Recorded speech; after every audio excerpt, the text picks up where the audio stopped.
Hello, അസ്സലാമു അലൈക്കും.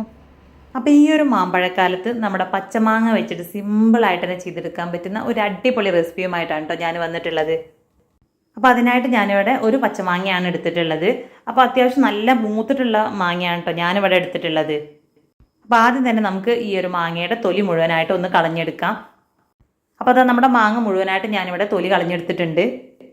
അപ്പോൾ ഇത് നല്ല മൂത്ത മാങ്ങ ആയതുകൊണ്ടാണ് കുറച്ച് യെല്ലോ കളറിലുള്ളത്. നമ്മൾ ചെനച്ച മാങ്ങ എന്നൊക്കെ പറയില്ലേ, ആ ഒരു സ്റ്റേജിലാണ് കേട്ടോ ഇപ്പം മാങ്ങ ഉള്ളത്. ഇനി ഈ മാങ്ങ നമുക്ക് ഫുള്ളായിട്ട് ഒന്ന് കട്ട് ചെയ്തിട്ടെടുക്കാം. അപ്പോൾ ഇതുപോലെ ചെനച്ച മാങ്ങ തന്നെ വേണമെന്നില്ല, നിങ്ങൾക്ക് പച്ചമാങ്ങ എടുത്തിട്ടും ഇതേ ഒരു രീതിയിൽ ചെയ്തെടുക്കാം കേട്ടോ. അപ്പോൾ എനിക്ക് അങ്ങനെ ഒരു പച്ചമാങ്ങ കിട്ടാത്തതുകൊണ്ടാണ് ഞാൻ ഈ ഒരു ചെനച്ച മാങ്ങ വെച്ചിട്ട് ചെയ്തെടുത്തിട്ടുള്ളത്. അപ്പോൾ ഇത്രയൊന്നും കളറില്ല കേട്ടോ, പക്ഷേ വീഡിയോയിൽ കൂടെ കാണുമ്പോൾ കുറച്ചും കൂടെ നല്ലൊരു കളറായിട്ട് തോന്നുന്നുണ്ട്. അപ്പോൾ ഇത് പഴുത്ത മാങ്ങയാണെന്ന് വിചാരിക്കേണ്ട, നല്ല ചെനച്ച മാങ്ങയാണ് കേട്ടോ. അപ്പോൾ അതാ നമ്മുടെ മാങ്ങ മുഴുവനായിട്ടും ഇതുപോലെ ചെറിയ രീതിയിൽ കട്ട് ചെയ്തിട്ടെടുക്കാം. ഇനി ഇതുപോലെ ചെയ്തെടുക്കാൻ ബുദ്ധിമുട്ടാണെങ്കിൽ അതിൻ്റെ തൊലിയൊക്കെ ഒന്ന് കളഞ്ഞെടുത്തതിന് ശേഷം നമ്മൾ ഒന്ന് ഗ്രേറ്റ് ചെയ്തെടുത്താലും മതി. അപ്പോൾ ഞാനിവിടെ ഫുള്ളായിട്ട് ഇതുപോലെ ചെറുതായിട്ട് കട്ട് ചെയ്തെടുക്കുകയാണ് കേട്ടോ ചെയ്തിട്ടുള്ളത്. അപ്പോൾ ഏറ്റവും സിമ്പിളായിട്ടുള്ള രീതിയിൽ മാങ്ങ വെച്ചിട്ട് നമ്മളൊരു പച്ചടിയാണ് കേട്ടോ ഇവിടെ റെഡിയാക്കി എടുക്കുന്നത്.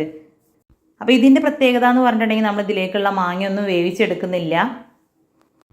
അപ്പോൾ ഇതുപോലെ ഫ്രഷ് ആയിട്ടുള്ള മാങ്ങ വെച്ചിട്ടാണ് നമ്മൾ പച്ചടി റെഡിയാക്കി എടുക്കുന്നത്. അപ്പോൾ തന്നെ നമ്മുടെ മാങ്ങ മുഴുവനായിട്ട് ഞാനിവിടെ ചെറുതായിട്ട് തന്നെ കട്ട് ചെയ്തെടുത്തിട്ടുണ്ട്. ഇനി അടുത്തതായിട്ട് ഇതിലേക്ക് വേണ്ടത് ചുവന്നുള്ളിയാണ്. അപ്പോൾ ഒരു 4-5 ചുവന്നുള്ളി ഞാനതിലേക്ക് എടുത്തിട്ടുണ്ട്. അതും ഇതുപോലെ തന്നെ നന്നായിട്ട് തന്നെ ചെറുതായിട്ട് കട്ട് ചെയ്തെടുക്കുക. ഇനി ചുവന്നുള്ളി ഇല്ലയെന്നുണ്ടെങ്കിൽ നിങ്ങൾക്ക് ചെറിയൊരു കഷ്ണം സവാള എടുക്കാം കേട്ടോ. അപ്പോൾ അതിനേക്കാളും കുറച്ചുകൂടെ നല്ല ടേസ്റ്റ് ആയിട്ട് കിട്ടുന്നത് നമ്മൾ ചുവന്നുള്ളി ചേർത്ത് കൊടുക്കുന്ന സമയത്താണ്. അപ്പോൾ ഉള്ളിയുടെ അളവ് നിങ്ങളുടെ ഇഷ്ടത്തിനനുസരിച്ച് കൂട്ടിയും കുറക്കുകയൊക്കെ ചെയ്യാം കേട്ടോ. അപ്പോൾ നമ്മുടെ ചുവന്നുള്ളി മുഴുവനായിട്ടും ഇതുപോലെ ചെറുതായിട്ട് കട്ട് ചെയ്തെടുത്തതിന് ശേഷം അടുത്തതായിട്ട് ഞാനിതിലേക്ക് ചേർത്ത് കൊടുക്കുന്നത് പച്ചമുളകാണ്.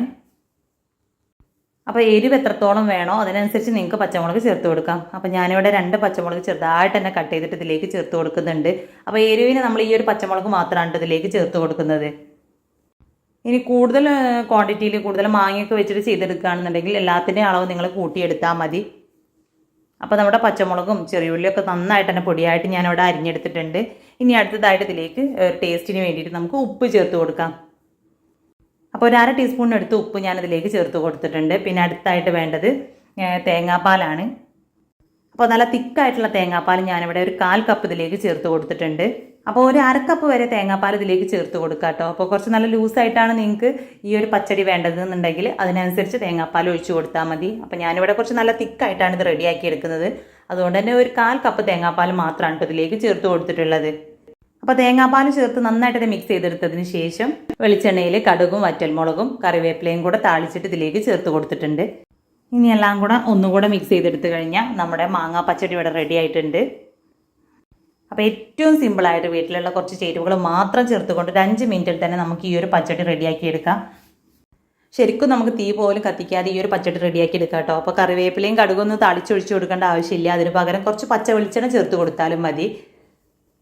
അപ്പോഴും നല്ല ടേസ്റ്റ് തന്നെയാണ് കേട്ടോ.